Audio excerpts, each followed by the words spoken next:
Hello students, class 8। आज जो class 8 का चैप्टर नंबर 3 हम कर रहे हैं, क्लास 8 फिजिक्स चैप्टर 3 फ्रिक्शन। आज हम फ्रिक्शन के बारे में बात करेंगे। इससे पहले हम दो चैप्टर कर चुके हैं, फोर्स कर चुके हैं, प्रेशर कर चुके हैं। फोर्स कंप्लीट कर चुके हैं, प्रेशर। इनको दो अलग चैप्टर में काउंट किया गया है यहाँ पर, फोर्स और प्रेशर को।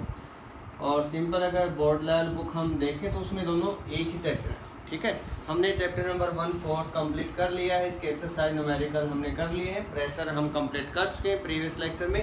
तो आज के लेक्चर में हम बात करेंगे फ्रिक्शन कि फ्रिक्शन होता है क्या। ठीक है, तो देखिए सिलेबस फ्रिक्शन के अंदर हम क्या क्या पॉइंट है जिनके बारे में डिस्कस करने जा रहे हैं, जिनके बारे में बात करेंगे। सबसे पहले एक बार सीख लेते हैं कि फ्रिक्शन है क्या।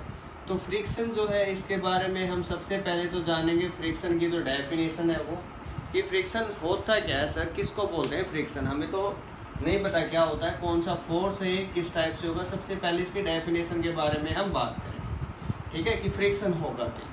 नंबर 2 हम इसकी डायरेक्शन के बारे में बात करें कि किस डायरेक्शन में एक्ट होता है और कब एक्ट होता है। ठीक है, नंबर 3 हम बात करेंगे factor on which it depend, किस किस फैक्टर पर जो फ्रिक्शन है वो डिपेंड करता है।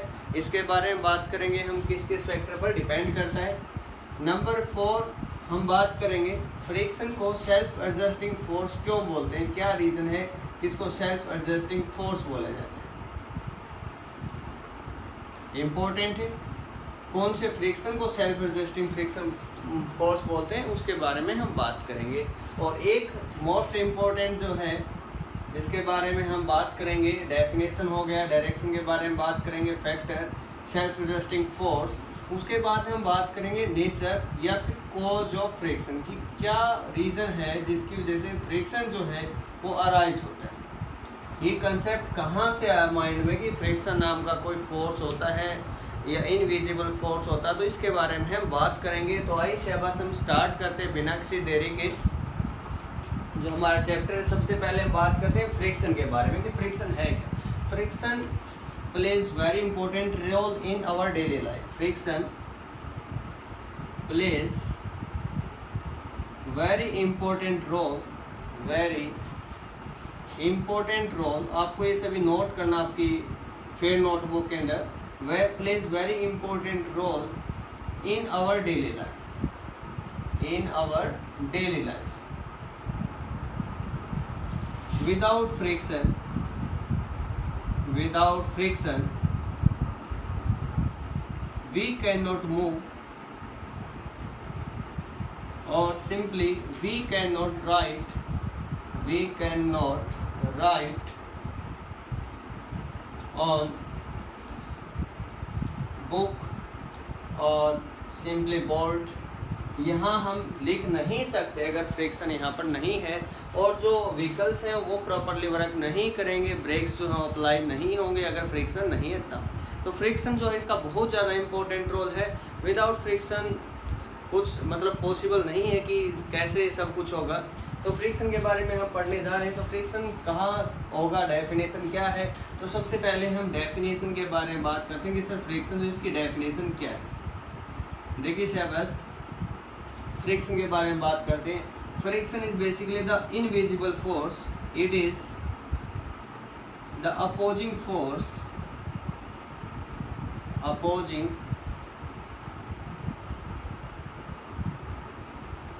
force that comes into play, that comes into play between the surface of, between the surface of two objects, between the surface of two objects when one object tends to move, roll or slip on another object, on another object। जब एक object, एक body दूसरी body के ऊपर या move करेगी, slip करेगी, role करेगी, स्लाइड करेगी, वो सभी केसेस जो हैं वहाँ पर एक फोर्स लगेगा। इस फोर्स को बोलते हैं, कौन सा फोर्स आपके पास, frictional force. That force is frictional force. Frictional force एक इनविजिबल या अपोजिंग फोर्स आप बोल सकते हो, रेजिस्टिंग फोर्स बोल सकते हो, रेजिस्ट करता है, मोशन का अपोज करता है हमेशा ही, तो इसको हम बोलते हैं फ्रिक्शनल फोर्स। ठीक है, अब डायरेक्शन के बारे में अगर बात करें, सपोज यहाँ फ्लोर के ऊपर अगर हम बोलूँ किसी ऑब्जेक्ट को आपने यहाँ से रिलीज कर दिया, उस टाइम तक मोशन है कि धीरे धीरे उसकी स्पीड डाउन डाउन डाउन, और एक टाइम ऐसा आएगा जब वो ऑब्जेक्ट है स्टॉप हो जाएगा। ठीक है, ऐसा किसकी वजह से हुआ सर, क्यों उसकी स्पीड कम हुई? इसका मतलब वहाँ पर एक फोर्स लगा हुआ था जो हमें दिखाई नहीं दे रहा, जिसकी वजह से स्पीड जो है उस ऑब्जेक्ट की धीरे धीरे कम कम होते होते जीरो हो गई। तो फोर्स था कौन सा? तो वो फोर्स था बेटा कौन सा? फ्रिक्शनल फोर्स या opposing force. Frictional force is basically opposing force that opposite in the direction opposite to that of the motion of object. ऐसा बोलेंगे आप कि जो फ्रिक्शनल फोर्स है वो क्या है? अपोजिंग फोर्स है। कहाँ लगेगा, किस डायरेक्शन में? Opposite to that of the motion of object, opposite to that of the motion of object. अब देखिए शाबाश, अब हम बात करते हैं इसके डायरेक्शन के बारे में। डायरेक्शन के बारे में बात करते हैं फ्रिक्शन की। तो देखिए शाबाश, तो फ्रिक्शन की डायरेक्शन जो होगी, फ्रिक्शनल फोर्स जो है direction, now we are discussing about इस डायरेक्शन। सपोज यहाँ ये कोई ब्लॉक है हैविंग सम मास m, इसका कोई मास m है, this with external force here, ये आपके पास जो है एक्सटर्नल फोर्स है, F एक्सटर्नल मैंने यहाँ लिख दिया EXT। ठीक है, it is acting towards right direction, okay, right left. अब इसको ऐसा बोल सकते हो या अपने अकॉर्डिंग जैसे ही मानोगे, एक्टिंग टुवर्ड इस डायरेक्शन, ऐसा बोल सकते हो this force is acting towards it's east direction. तो बात ये कि जो फ्रिक्शनल फोर्स है वो कहाँ लगेगा, ठीक है, और लगेगा तो सर कैसे हम उसको लिखेंगे, कौन सा मेथड होगा? नंबर 1 बेटा अपोजिंग होगा, इसके अपोजिट क्या मैं उसको ऐसे लिख सकता हूँ सर?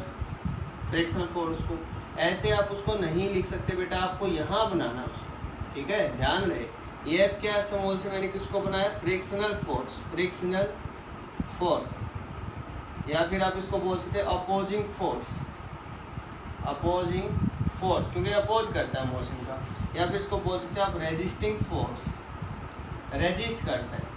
ठीक है, तो इस टाइप से आप इसके नेम है, फ्रिक्शनल फोर्स बोल सकते हो, अपोजिंग फोर्स या फिर रेजिस्टिंग फोर्स, क्योंकि मोशन का क्या किया जा रहा है? अपोज किया जा रहा है। If not, if external force is acting towards right, then frictional force acts towards left। तो ये किस डायरेक्शन में लगेगा? लेफ्ट में। उसका मीन्स अपोज किया जाएगा किसी मोशन का, तो ये होगी उसकी डायरेक्शन। तो आज के बाद डायरेक्शन आप इजीली बता सकते हैं, इसमें कोई प्रॉब्लम आपको नहीं आने वाली। अगर मैं यहाँ से कोई इंक्लाइन प्लेन बनाऊँ और आपसे पूछूँ यहाँ से कोई ऑब्जेक्ट है रोल कर रहा, नीचे आ रहा है, ठीक है, ये किसी फोर्स से, किसी एक्सेलरेशन से, तब यहाँ पर फ्रिक्शनल फोर्स जो है उसकी डायरेक्शन क्या होगी? अगर मैं यहाँ पॉइंट को यहाँ से A और B से लिख रहा हूँ, A to B ये रोल कर रहा है, नीचे आ, तो फ्रिक्शनल फोर्स की डायरेक्शन क्या होगी? From B to A। Frictional force की डायरेक्शन क्या होगी? From B to A। आप इजीली बता सकते हैं कि फ्रिक्शनल फोर्स जो है वो B to A मूव करेगा। ठीक है, नो प्रॉब्लम। यहाँ तक आप सभी का हो गया होगा, कोई प्रॉब्लम यहाँ पर नहीं आई। हमने डेफिनेशन पढ़ी, डायरेक्शन पढ़ा। अब हम पढ़ते हैं कि कॉज क्या है, किस वजह से फ्रिक्शन लगता है, तो कॉज के बारे में जानते हैं। देखिए शाबाश,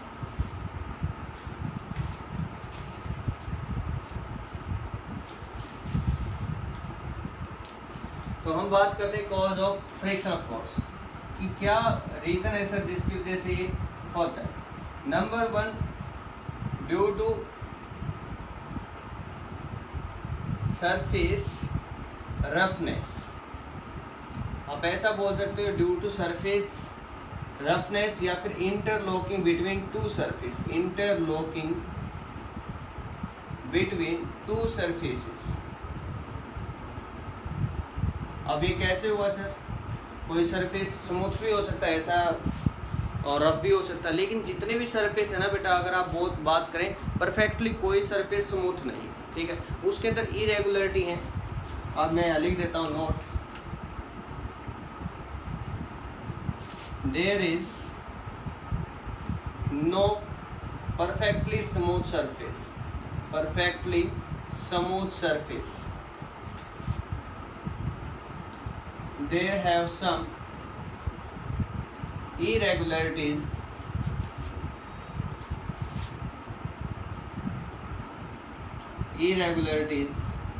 in that surface if seen by a microscope. अगर हम किसी माइक्रोस्कोप की हेल्प से देखते हैं तो वहाँ पर इरेगुलरिटीज होगी। इसका सिंपल सा एग्जांपल मैं बता देता हूँ आपको। फॉर एग्जांपल हम कोई क्रिकेट मैच देख रहे होते हैं, जब जो क्रिकेट मैच की जो पिच होती है जब उसको दिखाया जाता है बिल्कुल जीरो लेवल पर, तो वहाँ पर आप देखेंगे आपको दरार जो होती हैं, छेद जो होते हैं इस टाइप से दिखाई देते हैं। ठीक है, एक्चुअल में तो आपको बिल्कुल प्लेन नज़र आ रहा है कि सर स्मूथ है, लेकिन वहाँ पर इरेगुलरिटीज़ है। सेम अगर बात करें जो कैरम बोर्ड होता है तो वहाँ कैरम कॉइन काम नहीं करती, तो वहाँ हम क्या करते हैं पाउडर, स्प्रिंकल पाउडर छिड़क देते हैं, उससे क्या होता है जो इरेगुलरिटी होती है फिल हो जाती है। ठीक है, तो वही काम यहाँ पर है। बताया गया है कि माइक्रोस्कोप की हेल्प से देखेंगे तो वहाँ पर जो इरेगुलरिटी हमें साफ साफ नजर आएंगी। ठीक है, कोई भी सरफेस जो होता है एक्चुअल में होता क्या है, फॉर एग्जांपल ये कोई सरफेस है इस टाइप से, यहाँ हम फॉर एग्जांपल पाँव रखते हैं या कोई भी ऑब्जेक्ट होता है तो इंटरलॉकिंग हो जाती है। यहाँ पर एक सरफेस दूसरे को एक प्रकार से पकड़ लेते हैं। ठीक है, पकड़ बना लेते हैं जिससे हम इजीली चल पाते हैं। तो हम जैसे ही चलते हैं मैंने इंटरलॉकिंग जो होती है उनको ब्रेक करते हुए चलते हैं। तो फर्स्ट रीजन तो ये है बेटा, यहाँ पर जो इरेगुलरिटीज होती हैं किसी भी सरफेस में, ये रीजन है किसके लिए, फॉर फ्रिक्शन। नंबर 2 क्या है, नंबर 2 फोर्स ऑफ एडहेशन। अब ये क्या होता है सर, हमने तो फर्स्ट टाइम इसको सुना है, या फिर एडहेसिव फोर्स। तो मैं आपको बता दूं स्टूडेंट्स, तो दो टाइप के फोर्स होते हैं, एक होता है कोहेसिव फोर्स, एक होता है एडहेसिव फोर्स। ठीक है, टाइप है इंटरनल इंटरमोलिकुलर फोर्स आप बोल सकते हो। एक होता है बेटा कोहेसिव फोर्स, एक होता है एडहेसिव फोर्स। सर इनमें डिफरेंस क्या है, ये होता है between same nature, same type के अंदर ये लगता है को मीन सेम, और डिफरेंट टाइप हो तब लगता है adhesive force for different type. For example अगर हम बोलूँ बिटवीन द एटम्स और मॉलिक्यूल्स ऑफ वाटर और एटम्स और मॉलिक्यूल्स के इन बिटवीन जो फोर्स लगाया उसको बोलेंगे कोहेसिव फोर्स। या बिटवीन, हमने क्या किया, वाटर को फिल कर दिया ग्लास कंटेनर में, between the surface of glass and the between the bottom बोल सकते हो, ग्लास सरफेस जो है और वाटर सरफेस, उनके इन बिटवीन जो फोर्स लगा उसको बोलेंगे एडहेसिव फोर्स। तो यहाँ से आपको एक चीज़ क्लियर हो गई कि कोहेसिव फोर्स क्या होता है सर, एडहेसिव फोर्स क्या होता है, को मीन सेम, सेम टाइप के मॉलिक्यूल जो होंगे उसको बोलते हैं बेटा कोहेसिव। एडहेसिव क्या होगा, डिफरेंट टाइप। ठीक है, तो वाटर मॉलिक्यूल है आपस में, उनके इन बिटवीन जो फोर्स ऑफ अट्रैक्शन लगा उसको क्या बोलेंगे, फोर्स ऑफ कोहेसिव। और जो बिटवीन द वाटर सरफेस है और बिटवीन द ग्लास सरफेस जो फोर्स लगा वो क्या होगा, एडहेसिव फोर्स। ठीक है, तो यहाँ पर क्या कोई भी सरफेस के ऊपर कोई गाड़ी चल रही है, हम चल रहे हैं, तो वहाँ पर फोर्स ऑफ एडहेशन लगता है, कहाँ, जहाँ पॉइंट ऑफ कॉन्टेक्ट है वहाँ पर। ठीक है, वो एडहेसिव फोर्स जो होता है वो कंसेप्टराइज करता है किसके लिए, फॉर फ्रिक्शन के लिए। ओके, नंबर 2 आपके पास क्या, force of adhesion. Force of adhesion या adhesive force is the main reason behind the friction. Okay, after that हम बात करते हैं कि जो फ्रिक्शनल फोर्स है सर किस किस पे डिपेंड करता है, इसके बारे में हम बात करते हैं। नंबर 1 जो फोर्स ऑफ फ्रिक्शन डिपेंड करेगा किस किस पर डिपेंड करेगा, force of friction it depends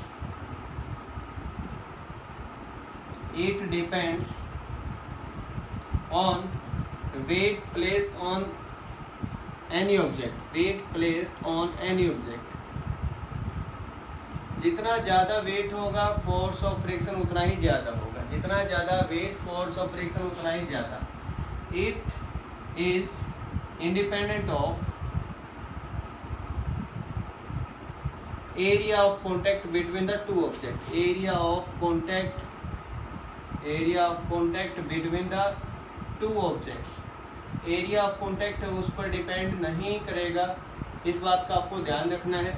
number 3 it depends on nature of material, it depends on nature of material of surface, nature of material of surface, nature of material जो surface का उस पर depend करेगा कि वो surface smooth है या फिर रफ है, तो उन पर डिपेंड करेगा। तो ये इंपॉर्टेंट रूल थे, इसके बारे में जो हमने सीख लिए। अब हम बात करते हैं कि जो फ्रिक्शनल फोर्स है सर इसको सेल्फ एडजस्टिंग बोलते हैं, क्या बोलते हैं, कैसे बोलते हैं। Frictional force is a self adjusting force, और कौन सा फोर्स होता है वो होता है स्टैटिक। देखिए सिलेबस किस टाइप से होगा, फ्रिक्शनल फोर्स जो होगा that is a self adjusting force. क्यों बोलते हैं स्टैटिक फ्रिक्शन को, ऐसा रीजन क्या है? फॉर एग्जांपल ये कोई ऑब्जेक्ट है, यहाँ सपोज किया हमने कि फ्रिक्शनल फोर्स अप्लाई हुआ 10 न्यूटन ओके, तो मैंने यहाँ फ्रिक्शनल फोर्स की मैक्सिमम वैल्यू है 10 न्यूटन। अब यहाँ से कंसेप्ट आपको थोड़ा समझना है, थोड़ा सा टिपिकल होगा आपके लिए स्टूडेंट्स के लिए। तो फ्रिक्शनल फोर्स की वैल्यू की बेटा 10 न्यूटन, यहाँ हमने फोर्स अप्लाई किया सपोज 2 न्यूटन एक्सटर्नल फोर्स। तो सर फ्रिक्शनल फोर्स की वैल्यू क्या होगी? If external force is 2 newton then frictional force have what value? और फ्रिक्शनल फोर्स की वैल्यू आप देखते ही अगर बुक में दे रखा 10, आप 10 न्यूटन कर दो पता, तो ये गलत होगा बेटा। जितना फोर्स हमने अप्लाई किया उतना ही, कितना 2 न्यूटन ओके, ध्यान रहे इस बात का।